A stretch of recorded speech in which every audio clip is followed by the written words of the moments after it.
Pembangunan di kawasan sentiasa diutamakan dan terkini Dato' Abdullah Saidol telah menyerahkan sumbangan dana projek kecil luar bandar MRP berjumlah 1.471 juta ringgit. Ahli Dewan Undangan Negeri Adun Semobitu menyerahkan sumbangan berkenaan kepada 65 penerima mewakili 20 JKKK kampung dan rumah panjang yang menerima RM1,138,200, 30 PIBG dan Tabika RM218,800, 2 jawatankuasa masjid dan surau RM61,000 dan 8 kelab dan persatuan RM53,000. Abdullah yang juga Timbalan Menteri di Jabatan Premier Sarawak, Hal Ehwal Korporat Penerangan dan UKAS turut memberi peringatan tegas kepada pemimpin-pemimpin desa terutama JKKK supaya mengurus dana sumbangan tersebut dengan berintegriti, telus dan berhemah. Diminta mengulas tentang peruntukan dan perancangan pembangunan luar bandar dalam Belanjawan Sarawak 2024. Beliau berkata peruntukan RM12.363 bilion merupakan yang terbesar pernah dibentang dan diluluskan dalam Dewan Undangan Negeri Sarawak.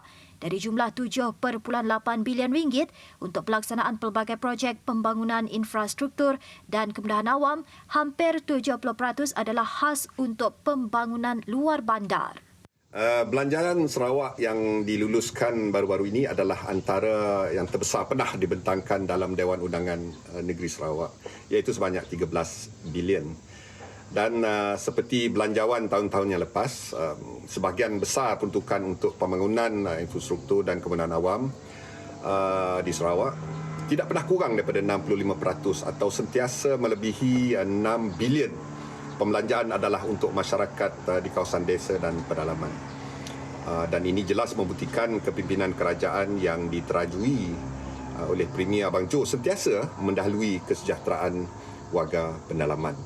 Menurutnya, membangunkan kawasan pedalaman adalah satu usaha kerajaan yang holistik dan termaktub dalam strategi pembangunan pasca COVID-19 PCDS 2030 atau Agenda Ekonomi Baharu. Kawasan pedalaman mampu menjadi penyumbang utama terhadap pendapatan Sarawak, terutama dalam sektor pembekalan makanan dan tenaga hijau. Hutan tropika yang besar di pedalaman Sarawak adalah komponen penting untuk inisiatif penyerapan karbon atau kredit karbon. Di Sarawak juga banyak sungai besar dan air deras yang sesuai untuk membina projek empangan kecil tanpa mengganggu kelestarian alam sekitar. Dan untuk memastikan dana pembelanjaan kerajaan diurus dengan berintegriti dan telus dan berhemah, maka kerajaan telah memperkenalkan undang-undang bercorak pemantauan, penguatkuasaan serta kuasa menyiasat iaitu Ordinan Ombudsman. Beliau berkata demikian ketika ditemui semasa melakukan lawatan kerja ke 8 penempatan di kawasannya pada 9 dan 10 Disember.